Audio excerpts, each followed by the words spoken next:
Salut à tous et bienvenue sur la chaîne Mercato Foot. Aujourd'hui, on se retrouve pour une vidéo spéciale consacrée à l'actualité brûlante du football français. Entre Paris et Marseille, il s'est passé énormément de choses ces derniers jours.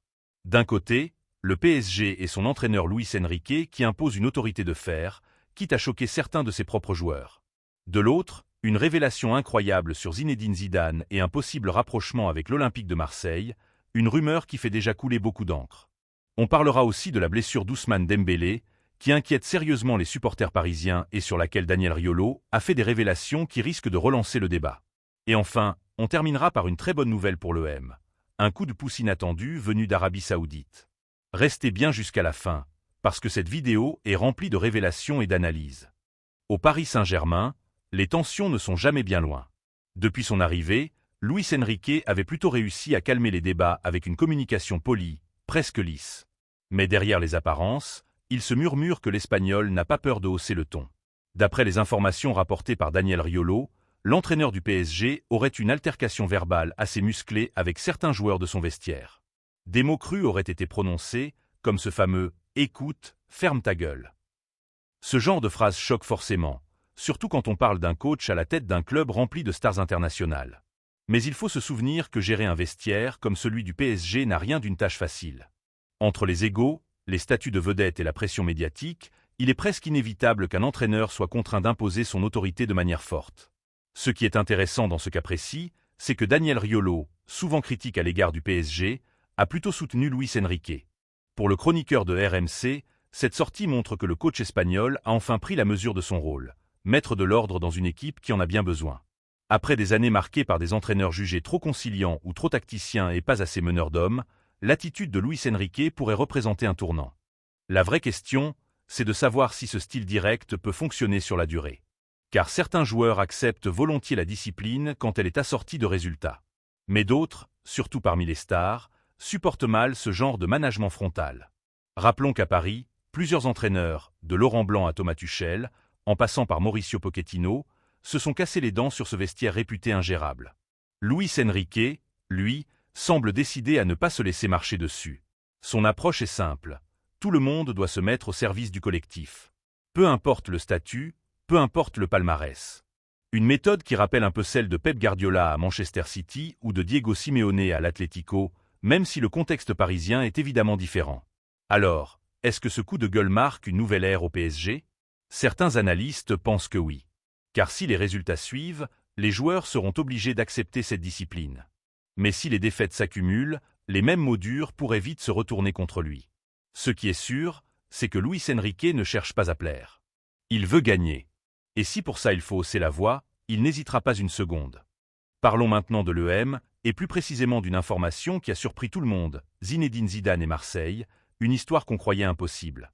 Selon les révélations récentes, Zidane aurait été, à un moment donné, envisagé par certains acteurs proches du club pour prendre les rênes de l'équipe. Il faut bien comprendre ce que cela représente. Zidane, c'est une légende vivante du football, ancien Ballon d'Or, triple vainqueur de la Ligue des Champions comme entraîneur du Real Madrid. C'est aussi un Marseillais de naissance, ce qui alimente depuis toujours un fantasme autour d'un retour à la maison.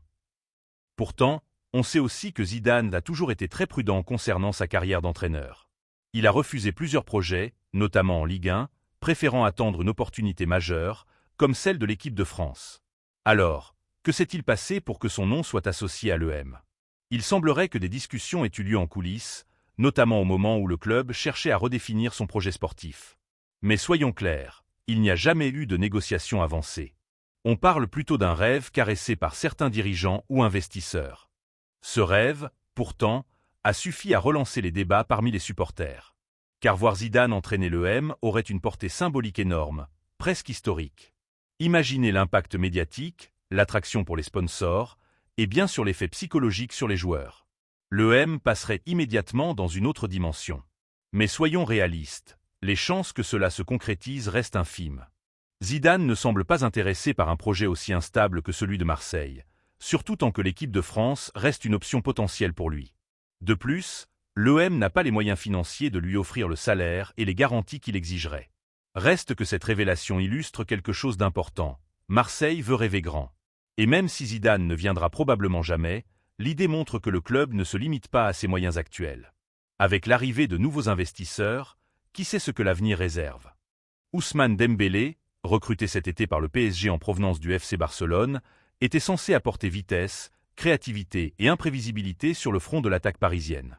Mais une fois encore, la carrière de l'international français est freinée par une blessure. Malheureusement, ce n'est pas une surprise pour les observateurs attentifs, car Dembélé traîne depuis des années une réputation de joueur fragile physiquement. Daniel Riolo, connu pour ne pas avoir sa langue dans sa poche, a récemment livré des révélations qui ont relancé le débat autour de cette énième blessure. Pour lui, le PSG manque de transparence dans sa communication. Les informations fournies par le club sur la durée de l'indisponibilité du joueur et sur la nature exacte de sa blessure seraient floues. Résultat, les supporters s'interrogent et les critiques se multiplient. Ce qui inquiète particulièrement, c'est que Dembélé est censé être l'une des armes principales de Luis Enrique. Sa capacité à déstabiliser une défense en 1 contre 1 et à apporter de la profondeur au jeu est rare. Mais quand un joueur est absent régulièrement, cela pose une question essentielle. Peut-on vraiment bâtir un projet sportif solide autour de lui?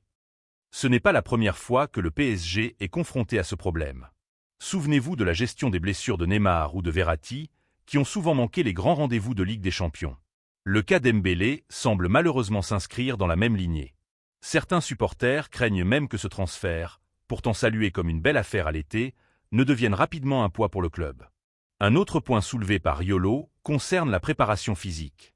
Le journaliste estime que Dembélé n'a peut-être pas été suffisamment préparé pour enchaîner les matchs au plus haut niveau après son arrivée de Barcelone. Cela relance un vieux débat. Le PSG gère-t-il correctement la condition physique de ses stars? Pour l'instant, Luis Enrique doit trouver des solutions sans lui. Cela signifie revoir son animation offensive, probablement en donnant plus de responsabilités à Mbappé et à d'autres jeunes joueurs comme Barcola. Mais à long terme, si les blessures se répètent, le PSG devra se poser la question. Faut-il continuer à compter sur un joueur aussi fragile ou chercher une alternative plus fiable? En tout cas, ce qui est certain, c'est que cette blessure de Dembélé n'est pas seulement un coup dur pour l'équipe. C'est aussi une source d'agacement pour les supporters, qui avaient placé beaucoup d'espoir en lui. Et les révélations de Riolo ne font qu'attiser le feu, en mettant en lumière un problème de transparence et de gestion au sein du club. Si au PSG les blessures font débat, du côté de Marseille, une nouvelle a redonné le sourire aux dirigeants et aux supporters.